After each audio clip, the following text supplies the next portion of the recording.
If anybody has any questions, you can get a blank piece of paper there on the side.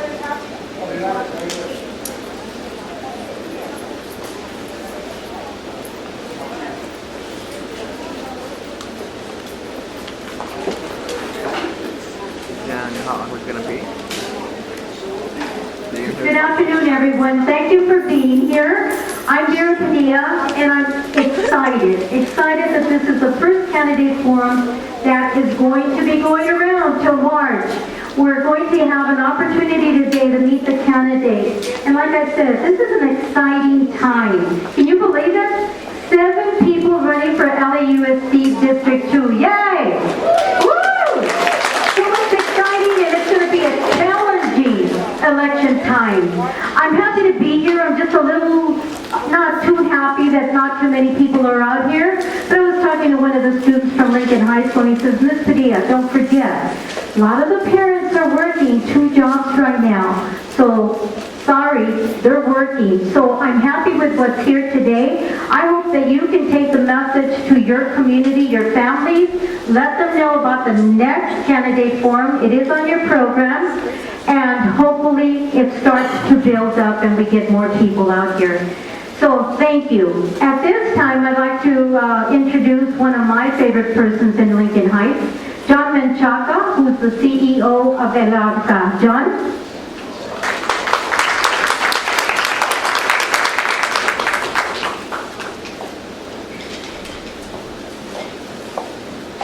Vera, thank you. Thank you very much. You're also one of my favorite individuals here at Lincoln Heights, Vera. Folks, first of all, I'd like to welcome all the candidates here for District 2 that are running. I think everyone's been long awaiting this process and the fact that actually this took place. Okay, so I want to commend all of you for being here. I also want to welcome all of you to ELADCA. Now, I'm just going to take 2 minutes to just tell you what ELADCA is about. If some of you, I'm sure some of you have never even heard of ELADCA or where we were located. Basically, ELADCA, what it is, our cause statement, or not our mission statement, but our cause statement is that we believe that every person with developmental disabilities should have the right to attain the highest quality of life. So that's a big for us. And developmental disabilities, these are folks who are born with autism, Down syndrome, mental retardation, cerebral palsy. So that's just some of the main ones that are here. So les quería dar las gracias a todos ustedes que están aquí, todos los padres. Algo que dijo Vera, que muchos de los padres no están aquí porque la razón es que nuestros padres latinos son muy chambeadores, muy trabajadores, y probablemente hay una gran probabilidad que todavía están trabajando, por eso no tenemos tanta gente aquí. También estaba dando las gracias aquí a los candidatos que están aquí para darnos su punto de vista y saber quién son ellos, para que nosotros tengamos esa capacidad y educación de cuando llega el momento de hacer el voto adecuado, votar con el corazón por esa persona que sabemos nos va a oír ya cuando estén en el Distrito Escolar de Los Ángeles. Folks, again, I want to thank you. Thank you for coming to this forum. It's a great opportunity for all of us to get to know our candidates, and actually, when the time comes, we can vote and to see which one of these wonderful individuals, because they're all great individuals. If you read up on their who they are, I won't say we won't Google you, but if you simply have taken the opportunity to know who these individuals, all these individuals here are great individuals, and they're looking for the best interest for our kids and our communities. Thank you very much.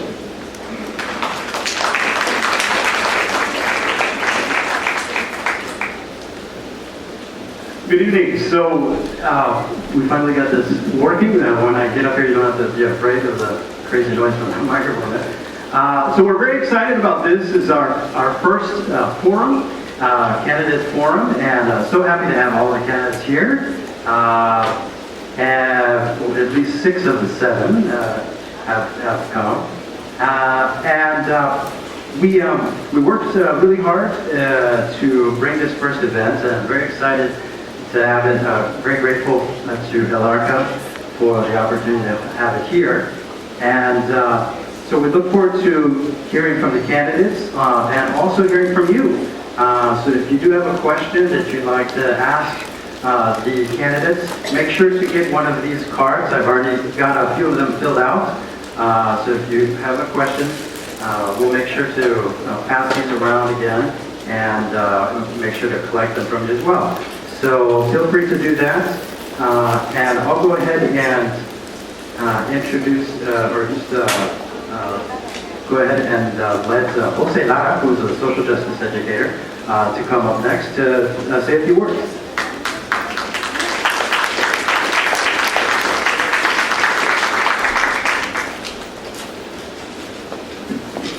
Good evening, everybody. Thank you, everybody, for being here. I'm a social justice educator. I teach at a high school, Santee High School in District 2.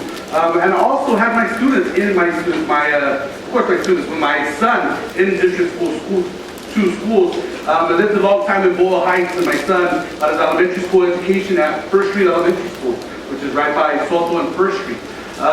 He also went to Hollenbeck Middle School as well. So I spend the bulk of my time in District 2, whether I'm teaching or raising my children. I play, I work, I eat, I sleep, all in District 2, whether it's Boyle Heights or historic South Central Los Angeles, it's all District 2. And it's wonderful that we have so many candidates here and so many people interested in what's going to happen in District 2. District 2 is historic. District 2 has always had an atmosphere of movimiento. When I think of District 2, I think of the historic East LA blowouts. I think of schools that have long histories and traditions, like Lincoln High School, Roosevelt High School, Garfield High School, and many others in District 2. When I think about District 2, I think about a community that's been able to resist, been able to thrive in District 2. I think of all the beautiful murals, the history, the passion that comes out of District 2. I think of leadership and all the wonderful leaders that come out of District 2, some of which are right here before you. I'm going to be speaking with them this afternoon. Ladies and gentlemen, make no mistake, we have many challenges in public education today. Look at the national trend on what's happening in public education. And in some places like Arizona, there's an outright attack on things like raza studies, ethnic studies, and we see some of these national trends that are happening in education, and we want to make sure that we are informed about the issues, what's happening, and I think most of you in this room right now are going to be our most informed because we're here listening to what the candidates have to say about all the issues that present itself. District 2 is a diverse place. I know I mentioned mostly the east side because we are in the east side, right? Lincoln Heights, Boyle Heights, historic East LA, El Sereno, just to name, some of the communities that are represented here. But it also includes parts of Koreatown, historic downtown LA, and we don't want to forget about that either. And we'll be having multiple forums in some of those locations as well. But for now, muchas gracias to the Lincoln Heights community for being here today, and for Arca for hosting this place, hosting us tonight. Thank you.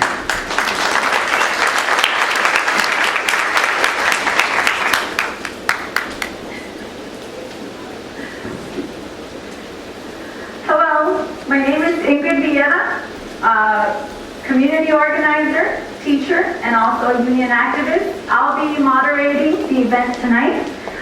First, we're going to start with a brief introduction of the candidates so that you can know in what order they're seating. And then we're going to also go over a few of our ground rules. Before I introduce the candidates for you, if you have a program, we have our ground rules inside the program, and we're asking that if you're in the audience, and our candidates as well, that we're aware of what the ground rules are. Candidates will be given 2 minutes to address the audience, giving their name and a brief bio. Emphasis on brief, 2 minutes.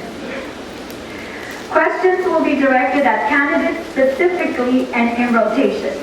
So we're not going to pick on someone. We're going to make sure that everyone gets the same amount of questions and the same opportunity to answer. Candidates must make every attempt at answering every question as specific as possible. So as we're bringing you issues, we ask that you try to get to your point as soon as possible and give the audience direct answers. We really appreciate that. candidates will keep all their answers to a 2-minute maximum. And we're gonna try to give you some kind of warning. When I raise my hand, it'll be like a 10-second wrap up. So 2 minutes. If you like an extension, we can talk about it after everybody takes turns. But we're trying to keep the forum moving, and we want to make sure that the audience gets the opportunity to not only ask their question, but hear from all of you. Candidates will respect the time limit set forth, and candidates will not engage in cross-debate with audience moderator, that would be me, or other candidates. So I know we saw the presidential debate yesterday, but we're not going to do any circling around here. We're going to try to keep it as light as possible and as respectful as possible. Are there any questions with those rules? No? Okay, so then I am going to briefly call out your name so that you can stand up, and then after we do the calling out of the name, then maybe one person at a time will come to the mic in order and introduce themselves. Okay, so I'm going to begin with Ana Marie Montañez. Next, we have Michelle Hope Walker. Next, we have Isabel Vasquez. Next, we have Robert D. Steele. Next, we have Abelardo Diaz. And then we have Scott Colton. And we'll begin with your introduction.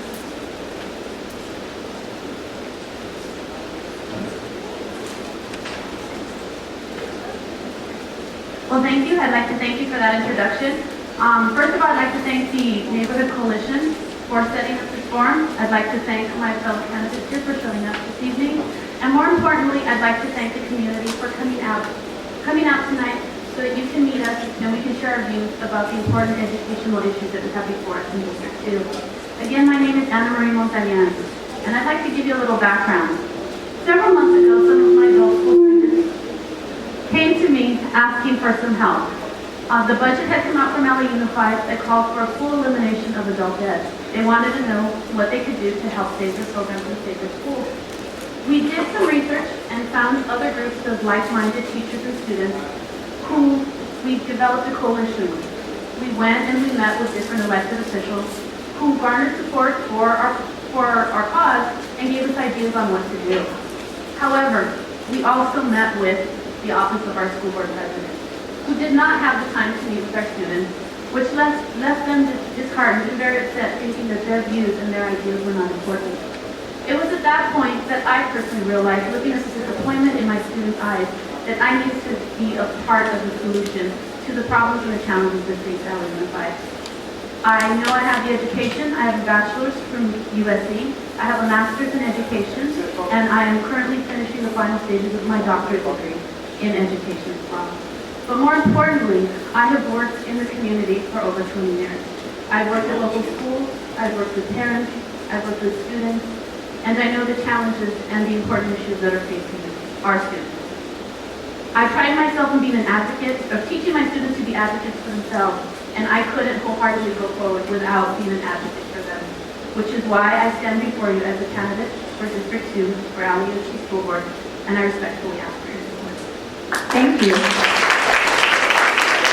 By the way, that was exactly 2 minutes. Perfect.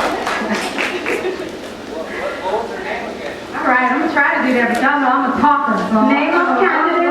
I heard the audience ask what was the name again, so the person who just spoke to us was Ana Marie Montañez. And I'm Michelle Hope Walker. And again, I thank everyone for coming out. Of course, everyone here, thank you for the excellent greeting. As you all know, I'm here to empower. Because, I got tired. When you get tired and sick and tired of being sick and tired, I got tired. I mean, this don't make no sense. We come to these folks don't want to listen to us, not to turn her back or just walk out. And it doesn't make any sense. We put you up there. So when we put you up there, we can vote you out. And we can replace you. So this thing of getting up there, thinking that you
make sure you vote for me. Thank you. I just have to acknowledge that was also 2 minutes. Okay, next we have Isabel Vasquez. Good evening, I'm Isabel Vasquez. Thank you to the forum organizers. John, thank you. My cousin Chava came to this entrance, so he passed away. We have great resources. Italian Skills Center next door in Plaza de la Raza. I love this community. I've been a part of this community. My family moved to Los Angeles in 1968 from the Imperial Valley. I'm the 8th of 10 children, farm working background. We came to Los Angeles looking for a better life. I've been part of LA Unified School District family ever since we moved to Los Angeles. I've been a student worker. LAUSD gave me my first job, an education aide, bilingual, classroom teacher, a parent involvement coordinator. I worked with a school board member, and I also worked as an administrator for the Division of Adult and Career Education. Once again, I am a classroom teacher, and I am running because public education is in danger of extinction, and we have to do something about it. LAUSD served as an anchor in my life personally as a stabilizing force. It helped me move forward when we had problems in my family. It gave me an opportunity to move forward. My son Camilo went to local school. He went to Huntington Drive, Griffith Middle School, Humphreys Elementary School. He graduated from Bravo High School. Our school and the people who work in our school deserve leadership that respects them, that honors the labor agreements, that respects people who dedicate their lives to serving students, and who truly represent the students we are here to serve. And that's why I'm running. If you go to the back, you'll see that 20 years ago, I was part of the Rodriguez fight to equalize funding for low-income communities. John and I worked at Hoover Elementary School at the same time, and I expect to earn your support. I am here to learn from you. What is it that you want from the new leadership in LAUSD? Vote for Isabel Vasquez. Thank you. Also under 2 minutes. We're doing great. Next we have Robert Steele. My name is Robert D. Steele. I'm a social justice writer, and I'm a public education advocate. And people that know me, because I'm not a politician, I'm not a person that's involved with the same circle that Monique Garcia is. I'm actually out in the streets involved in the struggle. You see, I'm a founding member of the Southern California Immigration Coalition. We fought against, we fought for immigrant rights, we fought for light driver's licenses for immigrants, we fought against the Minutemen and the Klansmen. I'm one of the people that has been involved in all of the major education activisms that we've seen in the last 15 years. When the hunger strikes were being done, I was there supporting the hunger strikers. When we occupied LAUSD last year, I was one of the people sleeping on the sidewalk as well as my friend Alvarado, demanding educational justice in this district, because we have a district and we have board members that are unconcerned with the constituents here. There's a reason why the board member that's currently serving this district isn't here. And it's because they're not concerned with the people that live in this district. They're not concerned with the issues that face us. And we're facing some very serious issues right now in our district. Privatization, an increase of standardized tests. They just brought in some new standardized tests to tie teacher evaluations to their to the standardized test scores. And I have a different vision for what education could look like in this city. And what we need people that are going to stand up to the real status quo, because we hear that said a lot about teachers and unions and stuff, but the real status quo is privatization, standardized tests, and corporations getting rich off of education. What we want to see community-based learning. We want to see project-based learning. We want to see bilingual education, and we want to see free voluntary reading. Stuff that's proven to work. I write for Schools Matter with Dr. Stephen Crash and Dr. Tim Horn and a lot of other very important people. And what I can tell you is we have the answers. We just need people willing to put them into practice. So thank you. Thank you. Thank you. Next we have Abelardo Diaz. Thank you for coming. Thank you to the candidates. When we started, we have only 2, now we have 7. So that's good. The reason that I'm running for the school board is because our schools are under assault. Our students' education and the community is at stake. We need responsible leadership. We need responsible leadership that will actually bring hope to this district. and inspire our students and inspire the community. I have been a teacher for the past 17 years, and I'm the only teacher that has received the highest certification with the national board in the whole district.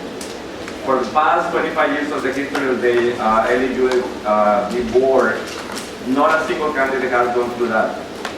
So one of the reasons for me is to have a leadership that is responsible to the needs of our students and the community, that empower our teachers, not start blaming the teachers for the failure of the district. The district has never come to the school and asked them for what you need. What can I do for you to make sure that you achieve the success of our students? So that's one of the reasons, that's my mission, and that's the vision that I have for this district. I want to change that. We need a new leadership for this district. I have been a teacher for the past 17 years, like I said, but I started in Washington Prep, where I met Marjorie Lamotte. She was the principal that inspired me. I worked for her for 2 years. I helped to be the first African American from my school, Washington Prep, to be elected after she was, blamed for so many things that she didn't do. When she became a school board member, that's when I started with the inspiration that one day I would be doing the same to help our Latino students in that school and the community. So I'm asking for your support, and I'm sure that if you decide to support me, I want to be that voice, and I want to bring those changes that we needed desperately to do this week. Thanks for your support. Gracias. Thank you. Now we have Scott Holcomb. Thank you, each and every one of you, for coming out tonight and listening to what we have to say. Thank you to Alarga for supporting us, for the Community Coalition for putting this on, and for the ones to come. If you go away with one thing this evening, you go away with one thing. It's the importance of the democratic process. There's another election coming up before our election comes up. You need to go out and vote at that. You need to take a look at the propositions, and I'm going to ask you to vote on both of the ones that support school funding. We need that to happen. We need each and every one of you to bring 10 people with you to the polls to vote in that election, because that is the first most critical thing. The election to come, I am looking forward to hearing what you have to say. I'm looking forward to hearing what my colleagues up here on the stage have to say. And I'm looking forward to bringing that conversation forward to the community. My name is Scott Folsom. I served on the Bond Oversight Committee in LAUSD for the last decade. And I can tell you that we did not build all the schools that we built. To be given away, privatized, to be given to charter operators, to be given to outside operators, to be given to people who are interested in making a buck, people who are interested in the bottom line, people who are interested in the high tech schools. We built them to be schools that educate the young people, some of whom are here who are working on their homework. We built them for the community and the future. And the future is not in any of those things. So, thank you. Again, my name is Scott Folsom. I look so forward to hearing from you and from my friends up here so that we can go forward and bring the truth and bring reality and bring progress to this district. Thank you very much. Thank you. Okay, now I know that there's lots of people walking in still. We do have comment cards, so if you have a need for a card, if you can raise your hand so you can get one. We'd like to get to our questions. Before we get to our cards, we do have some issues that we would specifically like the candidates to address. And I'm going to go ahead and put the first issue forward. And the first one is the downsizing services for our community. And specifically talking about class size, early childhood ed centers, adult education, and child care services, or after-school programs as we know them for our district. The question is, how can you fight for these important community services on behalf of District 2 constituents? And I'm going to give each of you a minute to have the opportunity to answer that question. And this time, we're going to begin from that side.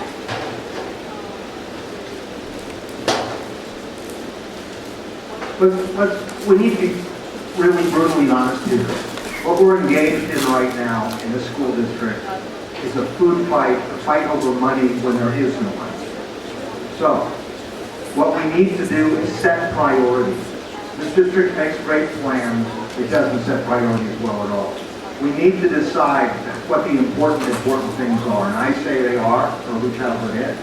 I say they are after-school programs and keeping our kids safe going to and from school. I would like to see programs like libraries improve. The library is the most important classroom in the school. It's where children learn to learn independently and on their own. All the programs you discussed are important, but as a school district, the Board of Education and all of us together need to establish exactly what's the most important thing, and the most important thing is children, because children are the first priority, and everybody else can't have everything else they want. Thank you. Okay, as a classroom teacher, I don't believe that we don't have resources. Because when you go into the district and you see the office of the superintendent and all these consultants, you can see that the resources are there, but they don't actually want it to display to the public. We need to open the budget to the public. We need to have town hall meetings where we can see what do we have, how much are we getting. And then from there, start setting priorities. And that's what we don't do. Most of the time, the superintendent close sessions with some of the school board members, what they do is start talking about what is it that you guys want. I mean, that's the only point. We need to look at all the schools. We need to make sure that all the schools receive the same help that we are asking for, from early ed to adult ed. And I believe that it's not the resources. We need to know how to use it, but we have the resources to do it. Thank you.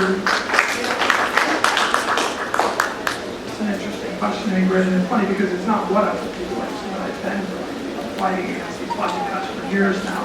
But I want to say something because the entire LEUSD deficit is just 2 days in the Afghanistan war. And I think that we live in a society that has the wrong priorities, right? But looking specifically at the district, okay, there's money being squandered. I wrote an article when we were trying to save adult ed over the summer. I wrote an article that was published on the National Coalition for Literacy and found literally hundreds of millions of dollars that are being used on standardized testing, consultants that got Eduardo brought up. You know, Daisy's limo driver makes 6 figures. His limo driver is in the 1%, you see? That kind of stuff has got to go. That money should be used in the classrooms. We need to spend our money on class size reduction. We've got money for, like you said, early ed through adult ed. You know, my wife goes to Evans, you know, and so that's something that's a subject that's very dear for me. But when we were fighting for adult ed, we were fighting for SLDP, we were fighting for elementary arts, we were fighting for all those things. The money is there. It's how it's being spent that's the issue. And as a board member, I will assure that we use the money in the right place. Thank you. I agree with my colleagues on everything they've stated so far. First, I would stop giving away our public schools to outside operators. Second, we would galvanize with the right leadership, LEUSD, to ensure that California gets its funding priorities straight, and we have the budget that we need to run our public schools the way we used to run them when I was in school. We do that with the right leadership. LEUSD leadership currently has not exercised what they should be doing, which is getting Sacramento's priorities straight. We have the largest community here. We have to set the example. Those are the 2 things that I would do immediately in agreement with the other things that were said. Thank you. Very good. Thank you. Every board meeting I go to, I'm talking about the money. Y'all know my money ladies, in there with money. Okay, because here's the thing. One, we got to bring more people to the table on helping to decide this money. This picking and choosing who gets to decide stuff. No, all of us are stakeholders and all of us have to say in this. Parents, community, teacher, all of us got to say in this. So honesty, transparency, quit hiding the information. This information. I was just at a meeting. Do you know they talk about with contractors underbid so they can get the bid and then they come back and ask for more money? You see that?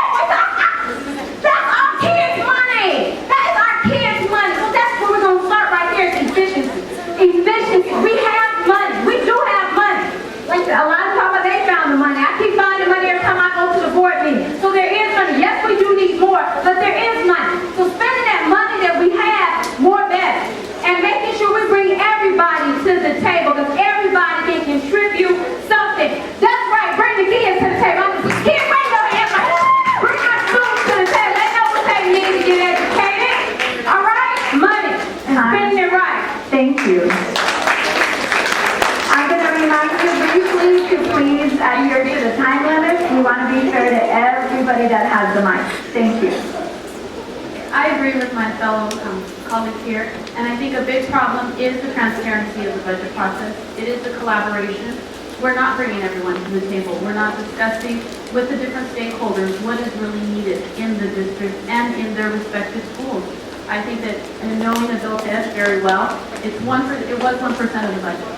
Could we have made modifications in other areas in the consultants to save our programs that service over 300,000 students? Absolutely. However, without us all coming to the table and deciding and looking at the priorities that we have and what is going to be in the best interest of our students, we can't make those decisions.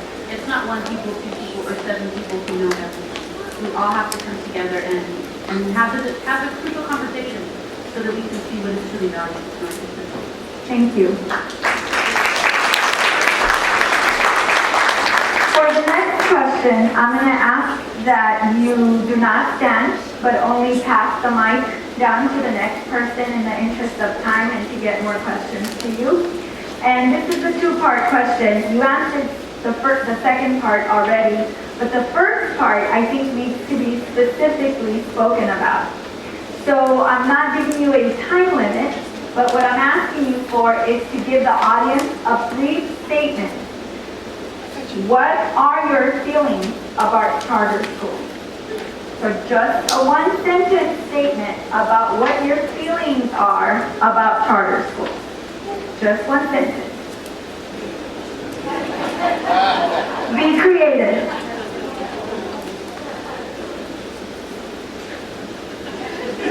You have the mic, so we'll start with you. No pressure. I think when charter schools began in the early 90s, the idea behind it was a good one, where they were to bring innovation and new ideas to the district. However, I don't feel that is what has gone on, and those are the issues that we're facing now. Thank you. Okay, I'm about empowering parents on decision making. So I feel like parents have the right to decide where their kids want to go. And if public school is public school, we get our schools back the way they were supposed to be. Parents don't have to go outside the school instead of leaving public school and going to another school. So again, I'm on parent choice. If the school's not doing what they need to be doing publicly, and kids' parents want a piece to go charter, I'm not going to tell a parent not to go charter if their kid is failing in a public school and the charter is doing better for them. What we need to do, though, is public education, get it right for kids so people won't have to leave the public education sector. Thank you. I would push for a moratorium on any approvals for new charters, hold existing charters accountable into the same standards that our local public schools are held to, and shut down charter schools that are not providing and proving results for our students. Thank you. I'm sorry, we have a format. I'm going to ask you to please take a seat and allow the candidates to finish their statement, and afterwards I will address your concerns. Thank you. In a word, charter schools are publicly funded, but they're privately managed with absolutely no oversight whatsoever. And that's, thank you. And I write all the time, that's what I do. The world famous author Jonathan Colesall basically wrote that while they were initially a noble intention, they immediately got taken over by the corporate sector. The folks that wanted vouchers and privatization took over the charter school industry, and now that's what it is. It's an industry, and it's basically undermining and destroying public education. Thank you. Well, you said a sentence, right? Well, charter schools are... That was a compound sentence. Oh, okay. Charter schools, like they are talking about as represented, are good ideas. But unfortunately, it has been taken for the 1% to privatize public education. And they are receiving public funds, and they are forcing our students to go into the lottery system when they are using our tax money for our students. I mean, that's not acceptable. If they wanted to be in education, they have to play by the rules. And that's what it tends to do. Every single public school that receives public funds needs to be accountable for it. Thank you. Charter schools, as originally conceived, are a good idea badly delivered. And I am going to cheat on the one sentence here. We've talked about them being public schools, they talk about them being public schools. The Department of Commerce's Census Bureau has declared that they're private schools. They spend public money, but they're private schools. Thank you. The next one, I believe I'm going to ask from the audience. It's an audience card. And it's a very important question because it is something that affected our district quite a bit. Don't panic. We're going to go in a different order this time. So in December 2007, the Mayor's Partnership for Los Angeles Schools, known as PLOS, took control of Roosevelt High School. Since then, Roosevelt High School has been broken up into 7 different schools. After 5 years, four of Roosevelt's raising API scores, API scores are still low. As a District 2 board member, would you continue to have the Mayor's Partnership control Roosevelt, given the fact that the new management has not yielded results for the students? And we're going to start from the middle. So Isabel, if you can take the mic. No. Thank you. It would be the community, the administrators, the students, the parents, and the teachers that would decide the direction of the management and the instructional program at Roosevelt High School. Very good, thank you. Again, bringing everyone to the table, decide what is best, and everybody being brought to the table, the parents, the students, and basically what you said, everybody being brought to the table, looking at the data, making sure we're looking at the data, because see, when you look at that data, no matter what you're saying, the data won't speak for itself. You can say it's doing good, but if the data shows that it's not, all right, we got to make some changes then. Thank you. I think just the way we made the change for the mayor to go in, if it's not working, we can change it to go out. So more than anything, I believe that each school should be accountable. Each school should have a governance over what happens. There can be 2 schools next to each other with very different populations and very different needs. And if we allow the professionals that are these teachers, the parents, the administrators to work together, that's how we can do this school. Thank you. Robert? It's funny because, first, we don't want to fetishize API scores because standardized tests are racist and classist and they're harmful to children. Right? We want to be upfront about that. But class in general, not just at Roosevelt, has been an abject disaster. And so I don't believe that schools should ever be closed down. Even charter schools shouldn't be closed down. I believe that the district should have a set of procedures to fold them back into the public school system. So I believe that all of the partnership schools should be folded back into the public school system. What made the mayor and his billionaire friends think that they could run schools, I don't know, but they've shown that they can. Thank you. No, I think we need to restructure our schools. We need to bring back those schools that were reconstituted and given away by the state. So I have the opportunity to do that. I would rather why you start talking to the school board members and start setting a different policy and change that structure. Okay, we need to regain those schools that were taken away without the community participation. Thank you. I've got to agree with everything everybody up here has said, but I want to remind everybody that last week, the Board of Education voted to continue the operation of charter schools, contract for another 5 years, and gave to the superintendent and the superintendent only the authority to decide what schools stay in partnership and which ones don't. Thank you. Now, the next question deals with your campaign, and it is not about school issues, but it's more related to your campaign. The audience wants to know how Monica Garcia has a lot of support. We know that she's backed by corporations. And if she were here, I would direct that statement towards her, but she's not here. So how do you plan to beat her? What does your campaign consist of? Can you tell us a little bit about your fundraising? We want to know what kind of candidate and how ready you are. So this time, I'm going to ask for a volunteer to go first. And so does anyone want to answer that first?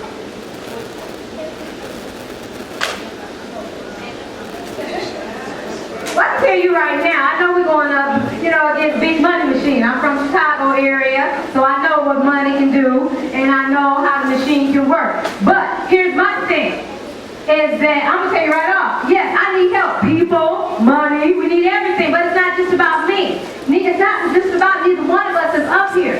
We gotta have everybody get sick and tired that they're ready to get up, work, and put some money in. Because you gotta remember, it's not even just about District 2. Whoever gets up on that board, we're making decisions about everything that comes past that board. So remember that. It's not even just about District 2. But yes, I can tell you right now, I need help. Help, money, volunteers. I got a mouth, y'all see that, but I do need the help. So, whatever you can do to help, hey, I give you my phone number, my email address, but I'm telling you what, just right like I said, I'm putting my best foot forward. Because also, I believe in the vote. I truly believe in the vote. I know people say it's about the money, but the money is to help get to vote. But I still believe in if we just get up and vote, if people just get up and go to the polls, register to vote, register people at your schools to vote and vote. I don't care how much money. We've seen all kinds of campaigns that have a lot of big money and still lost. Why? Because people got out and voted. Thank you. And candidates, just to clarify, and I didn't do that before, my fault. First bad thing I do all night.